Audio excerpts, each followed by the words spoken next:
Sa tatlong ingredients, pwede na kayong mag-start ng inyong negosyo.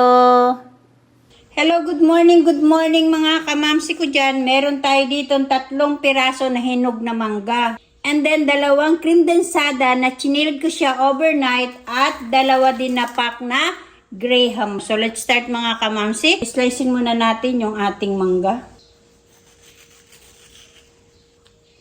Ang sarap mga kamamsi, yellow siya. Tapos, slice na natin diretso. Ganyan ninyo lang yan, oh.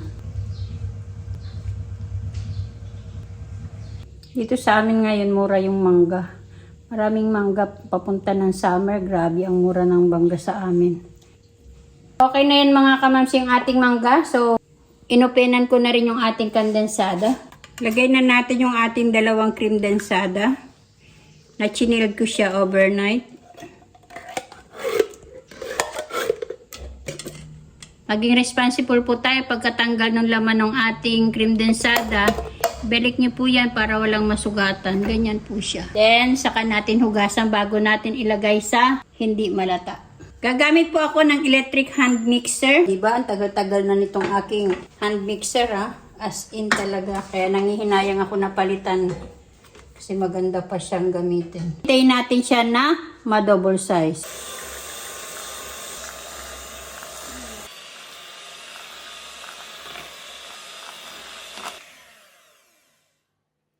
So ayan, okay na yan mga kamamsi. Nag-double size na yung ating cream densada. So i-prepare na natin yung ating paglalagayan. So, gagamit ako ng plastic container na ang size niya is 300 by 200 by 60. Hindi ko na ito babasain. Tama-tama lang pala yung haba ng graham dito sa ating plastic container. Saka natin lagyan ng ating cream densada.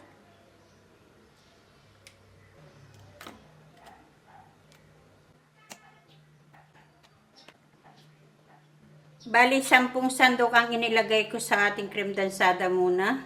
Tinidorin na lang natin. Lagyan na natin ng slice na mangga.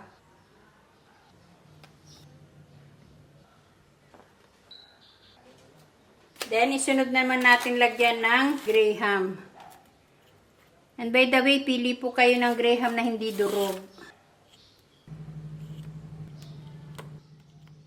And then, saka nyo i-press ng konti.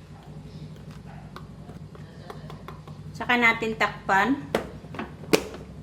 Then, ilagay na natin siya sa freezer. Then, balikan natin siya tomorrow morning.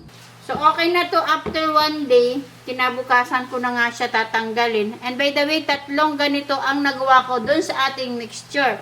Meron ako ditong foil. So, slicein natin yan. I think ang magagawa natin is 1, 2, 3, 4, 5, 6. Bali, susundan na lang natin ang pag-slice yung ating graham. Yan.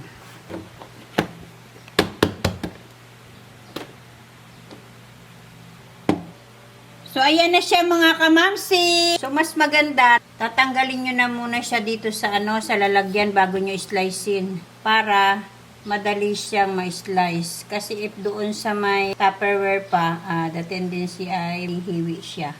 Ganyan lang, oh. Digin, tapos sabay ganon, tapos ganyan.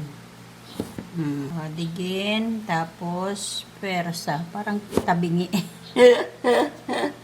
Ayan na siya mga kamamsi, 6 na slices lahat ang nagawa natin sa isang tub. So, babalutin ko na siya ng foil or aluminum foil. Meron na rin tayo naka-ready na nakakat na aluminum foil. Kailangan dapat, before kayo mag-slice or before nyo ilabas sa freezer yung inyong mango graham bar, ay naka-slice na kayo ng aluminum foil para maiwasan na malusaw or matunaw yung inyong mango graham bar. Di ba hindi siya natunaw? Eto na po siya mga kamamsi. So meron diyang mga freezer or meron diyang may rep. Yung mga freezer ng rep ninyo, gawan nyo ng paraan para meron kayong extra income sa bahay at meron kayong pambayad sa inyong kuryente, malibre baga. So, gawa na kayo. Konti lang naman ang kailangan ng mangga. Huwag nyo man naman buldakin ng mangga kasi nga, pag dinamihan nyo ng mangga, syempre, lugi na kayo. Eto na siya mga kamamsi. Ito na yung ating mango graham bar. Ito na mga kamamsi ang 18 bars na nagawa natin sa ating dalawang cream densada. Open natin yung isa para matikman natin. Kailangan po ay nasa freezer siya. So, kain na po tayo mga kamamsi. Tamang-tama lang po niya kasi yung cream densada natin ay matamis na. Then yung mangga natin is matamis na rin. Huwag nyo na pong dagdagan ng condensed milk.